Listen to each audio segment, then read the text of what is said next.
How's Jaden Daniels' watch going there, Tybo? You know, playing the Eagles did not help his season. Um, but so for real, it was a classic divisional game. Like it was pretty hard fought. Exciting whites. Yeah, Exciting whites. You guys see that shirt? Tell me you saw that shirt. That was a good shirt. did not know what you were referencing there for a You second. don't? I did not. Please Bro, enlighten Cooper him. Cooper DeJean and the Blankenship kid. What's his first name? Read. Reed. Reed Blankenship. They both made Oh, like I called it shirts. not. I don't call them this, but I heard the Ku Klux Clamps. That's But they have funny. they have They they have made T-shirts shirts. They that's both wore exciting shirts. whites. Yeah, it's got like photos of them. It says exciting whites. Oh no, I didn't see that. But um, to be honest, I don't think either of them really tackled well in this game. But they made plays in the passing game for sure. Oh yeah. I mean, i.e., Reed Blankenship with an interception late in the fourth quarter. But through the first 2.5 quarters, so through the first half and about halfway through the third quarter, this game was slow and really played at the pace that would have lent itself to Washington winning this game. hmm But there was so much that fucking happened in the fourth quarter. Up until then, the defense was playing well enough, and then you add Jake Elliott not wanting to make a kick. That was it was. I thought this game was about to go Washington's way, but then the fourth quarter happened, right? Yeah. Um, An epic and, one. and this was a problem all game. Jaden Daniels was forced to check it down a lot. hmm Those exciting whites were holding the freaking Commanders receivers, and all he could throw to was tight ends and running backs. Austin Eckler led the team in receptions. Terry McLaurin didn't even get a catch until the fourth quarter, and I think he hmm only had the one catch. I'm very upset at the Commanders coaching staff for going for it on fourth down with well over 10 minutes left in the fourth quarter, within field goal range, and they would have gone up. They would have gone up by a point. And from that point in the game, fucking Saquon was just like playing Madden, and the Eagles' offense was running all over him. Like it was, it was a debilitating fourth down miss. Jaden Daniels got smacked. It didn't look like it was going anywhere in the first place, and literally from that point in the game, it was just about over. Saquon Barkley had the majority of his yards in that fourth quarter with the long touchdown runs. Um, and it was just they they couldn't keep up. They couldn't keep up with him for the whole game. It just kind of felt like that fourth down call was just the straw that broke the camel's back, and it was literally all Eagles from the rest of the way out. Um, and Philly's defense, with those exciting whites, uh, looks almost as good as their Super Bowl year defense. That Super Bowl year Agree. defense, they were getting interceptions left and right. It was literally just hard to move the football against them. I think it's a tad bit easier to move the football against them this year, but they still come up with turnovers and they still play tough ball. They still play the type of defense that allows their offense to blow some teams out. Um, Now, do you and think Jaden Daniels struggled today because of his rib injury still, or was it just because of the Eagles' defense entirely? I mean, the Eagles defense made it tough on him. I don't think the issues that Jaden Daniels had was like a lot of like intrinsically fixable stuff. Like it was the defense putting a lot of fucking pressure on him. But I will say there was an area where I was a little bit critical of him. One of the few important down the field throws this play I'm talking about the interception by Reed Blankenship, but one of the few times he actually had to throw the ball down the field and wasn't just trying to check it down. It's off target and it gets picked. So he got set in that situation, that was very pivotal. They were down. They could have continued this drive and scored to go up at that point, and he didn't perform in that moment. It was a terrible pass. It led itself to get picked.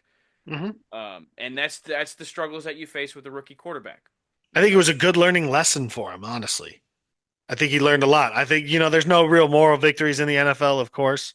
You lost a game, it sucks and everything like that. But like you said, there was a very good defense, and um, Saquon Barkley's a freak. We all know that. He's really hard to tackle. And It's the growing pains you're going to get with the rookie quarterback. yeah, no, learning The, lesson for sure though. He learned a lot. He absolutely the learned a lot. the Eagles are one of the more complete teams that the Commanders have faced this season. Hmm. So you mix that in with the inexperience and um, the way they played in this game doesn't quite look great for the playoffs. They're going to beat the lesser teams out there. They're going to beat the middle of the pack teams. But when it comes down to like playing the good teams in the The big playoffs, dogs. yeah, the big dogs. I would probably pick the Seahawks over the Commanders at this point in time right now. Wow. They've got that good they've got that good defense as They well. got that good D, huh, Ty They got that Bob? good D as well. I wasn't sure. I was trying to say DBs, but this grammatically that would have been awful. Uh, the DBs are just as good for the Seattle Seahawks, and I mean that in a way of like Jaden Daniels didn't have a great day like he usually does, and part of that is due to him being a rookie and facing a very very good defense and the DBs that the Eagles have, and they would face the same issue with the Seattle Seahawks. But I think a big piece of this is the guys that the Commanders are paying a lot of money to, like Terry McLaurin, did not fight in that game. Didn't fight to get open. He Didn't have a had chance. didn't really give his quarterback a chance to get him the ball because he just wasn't working necessarily to get open as hard as I think he usually does. And maybe part of that is scheme, right? They're just covering him very well, but he wasn't getting open enough to help out his young quarterback find him a target that he relies on quite a bit. And that's what we see with a lot of young quarterbacks is you find one, two guys that you can really go to in times when you need them the most. And he had Zack Ertz, who was wide open, and a guy that he didn't go to very often in Austin Eckler I was just said earlier that Austin Eckler led the team in receptions.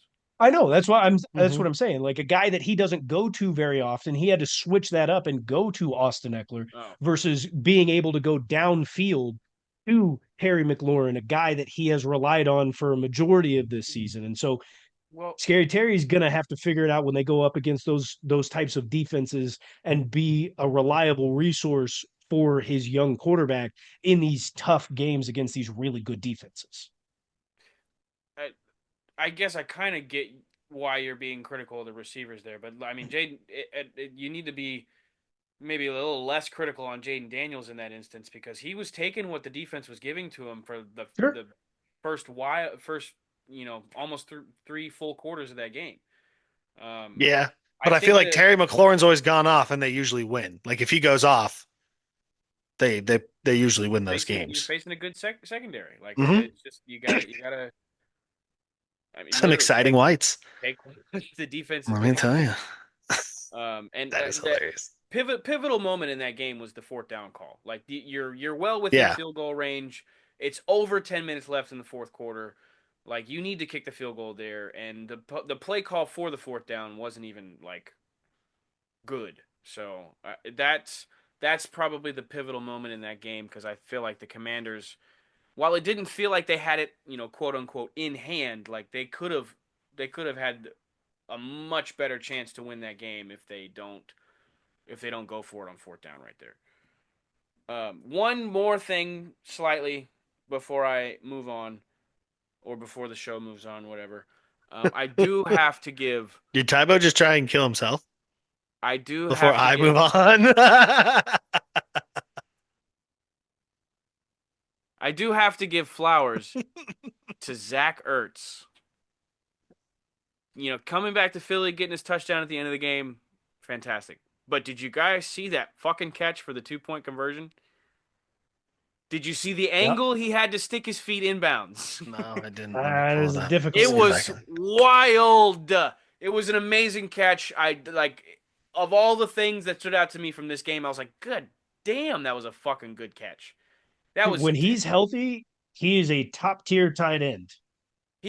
He was less than a like his body angle from like the flat ground was less than a 45 Yep. degree angle. Like man was almost laying down and fucking got his toes in and made the catch. So hats off to Zack Ertz for just that fucking play, being a injury riddled old NFL vet, still making plays, going back to the place where he started his career. Um, Still could be one of the better tight ends in the league, but I think those days are past. He's there to earn that paycheck now. That He's moves me gonna on he's to gonna the keep getting some sort of a paycheck if he makes catches like that.